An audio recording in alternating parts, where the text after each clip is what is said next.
তুর্কিতে ২৭টা জিহাদে নিজে সশরীরে অংশগ্রহণ করে উম্মতকে দেখিয়েছেন কিভাবে আল্লাহর দ্বীনের জন্য জিহাদ করতে হয়।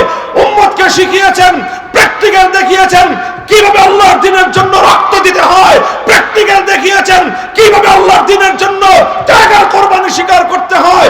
দেখিয়েছেন কিভাবে বাতিলের মোকাবেলা করতে হয়, কিভাবে কুফর এবং তাগুতের বিরুদ্ধে সিনা টান করে সামনের সম্মুখের সারিতে গিয়ে যুদ্ধের ময়দানে বুক টান করে বাতিলের মোকাবেলা করতে হয়।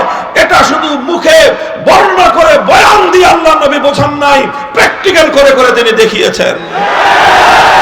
চেষ্টা করবে, তারা কাজ করবে তাদের শয়তানের পক্ষে, তারা কাজ করবে আল্লাহর কোরআনের বিপক্ষে, তারা কাজ করবে কোরআনের এক একটা বিধান বাস্তবায়নের ক্ষেত্রে বাধা হয়ে দাঁড়াবে।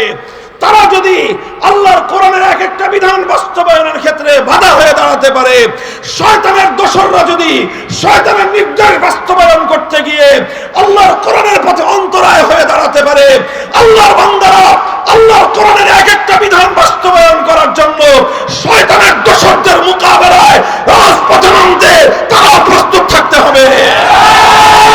যেই সমাজের বিচার ব্যবস্থায় বৈষম্য তৈরি হয়, যেই সমাজের মধ্যে একদল মানুষের জন্য এক বিচার, আরেক দল মানুষের জন্য আরেক বিচার, একই অপরাধ করলে একজনের সাজা হবে, ওই একই অপরাধ করলে আরেকজন পার পেয়ে যাবে, এমন বৈষম্য যেই সমাজে তৈরি হয় সেই সমাজকে আমার আল্লাহ পাক ধ্বংস করে দেন।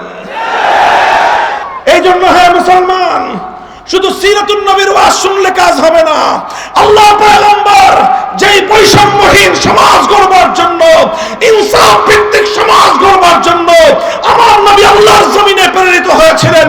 নবীর উম্মতেরা ওঠো, দাঁড়াও, শপথ করো, বৈষম্যমূলক এই সমাজ ব্যবস্থা ভেঙে গুড়িয়ে দিতে হবে, সাম্যহীন ইনসাফের সমাজ গড়তে হবে।